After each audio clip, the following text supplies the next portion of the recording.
Welcome back, everyone, to another episode, a very special episode on the SERMAPod. This is the Sports and Entertainment Risk Management Alliance podcast. I am Rich Lenkov, host of the podcast, also CEO and founder of SERMA. And while we always provide what we think is really interesting and topical topics on this podcast, this one is a breaking story that we wanted to deliver right away, involving, of course, the detention of Tyreek Hill that got lots of attention over the weekend. Tyreek Hill is a star wide receiver for the Miami Dolphins. He was pulled over by the police in Miami, just a few blocks from the stadium where he plays, and was detained by the police. He was not arrested. He was detained and later let go. But the video, both of the detention taken by some bystanders, as well as the body cam, which has now been released by the police, has gotten a lot of attention because the methods employed by the police are now being called into question. For our guests discussing this, first of all, we've got Max Edelman, who is a SERMA member and student athlete at Rhodes College. Max, welcome to the show. Thanks so much for having me. We're very privileged to have back on our podcast Cannon Lambert, who is a personal injury lawyer and a civil rights attorney with Karchmar and Lambert here in Chicago. Cannon, in addition to being a longtime adversary, I say that in the most legal term because he's a great lawyer, great friend, is an expert in areas of police misconduct, body cam footage, and civil rights. Cannon, welcome back, and thank you so much for joining the SERMAPod. I'm grateful to be here. Thank you. Thank you. So, Cannon, listen, what we saw on the footage, including the body cam, has struck many as very disturbing. We have a young African-American who was literally dragged out of his car by the police for not, in their opinion, complying with their orders. He has done some media since then explaining that he was not trying to be uncooperative. He was trying to cooperate. He said that he was concerned about his recent surgery. He was also on his way to work, of course, and he wasn't quite sure why he was being stopped. But this video, again, we have the audio of it. The police did ask him to roll down his window. There was some exchange there. He did not want to roll down his window initially, it turns out. They also ordered him to step out of the car. He was questioning that.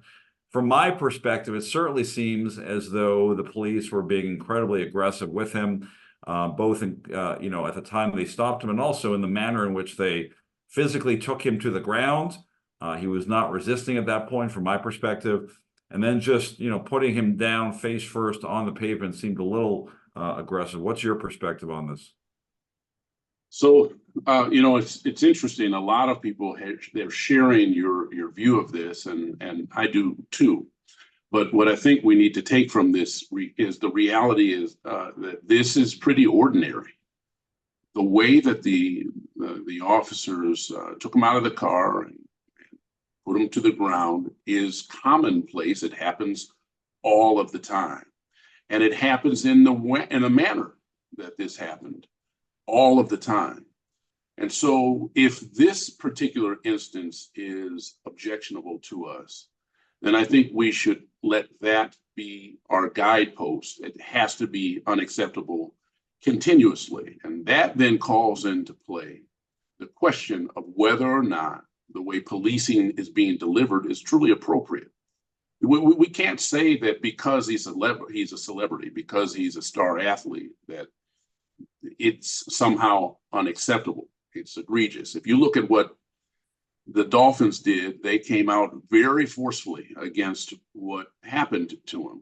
But I wonder if that would be the case if he wasn't an athlete. Would we be having the same recoiling from what we saw if he was just a regular layperson? If we don't, then we have to examine ourselves and examine why. Let's talk about that for a second, because we are, after all, a sports and entertainment organization, and this podcast is devoted to those issues primarily. Tyreek Hill is a very high-profile athlete. I think athletes can be treated differently for sure, and that could be to their advantage or disadvantage. Talk to us perhaps about those two dichotomies that, if he was a non-athlete, non-celebrity, he might be treated differently, but he also might be treated, perhaps singled out on some occasions because he's an athlete. Talk to us about how athletes have to sort of walk that line. Well, yeah, sure. I mean, as an athlete, as a celebrity, you're put in a position where you have to take into consideration things that people like us don't. We don't have to think about those sorts of things. They're targets in ways that we are not. They're beneficiaries in ways that we are not. But in reality, they have a life they have to live and a tightrope that they have to walk that many of us just can't understand. But what happens is that even though you're a celebrity, not everyone knows you, right? And in this scenario, it's likely that that was the case. They didn't probably realize who he was and who they were dealing with. And so the normalcy of their conduct played out in full view.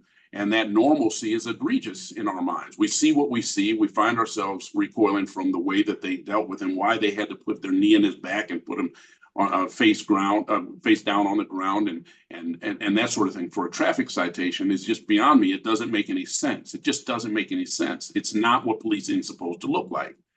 But again, it is something that happens regularly. And so if it can happen to a celebrity, the fastest man in the NFL, if it can happen to a celebrity, one of the greatest receivers that this game knows in the current day, it can happen to a regular person. And so you extrapolate out what the outcome would be to a normal person, to a regular person, non-celebrity, and you realize that it could be much, much worse, and oftentimes it is. Yeah, ironic. I mean, Tyreek Hill until recently, until that Kansas City Chief rookie receiver was drafted and set the combine record for, I think, a 4.240. Tyreek Hill.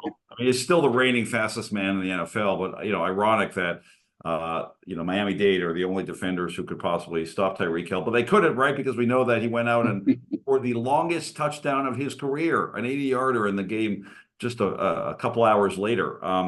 But Cannon, you are one of the foremost advocates for victims of this type of alleged police misconduct. We want to make sure we don't make any judgments yet, given that we haven't seen the completion of the investigation. But we know what we know. We know what we saw. Given that you're one of the foremost advocates in this area, what can we see going forward? We know that Tyreek Hill has come out, I think, very articulately, surprisingly, from my perspective, very non-confrontationally. Talk about why that is as well. It's very difficult for an African-American male to speak up, even after we saw the video, right? We know that. But Tyreek Hill has come out and said, I'm a fan of the police. I'm a fan of this particular police department. I, in fact, want to be a police officer. I want to partner with the police.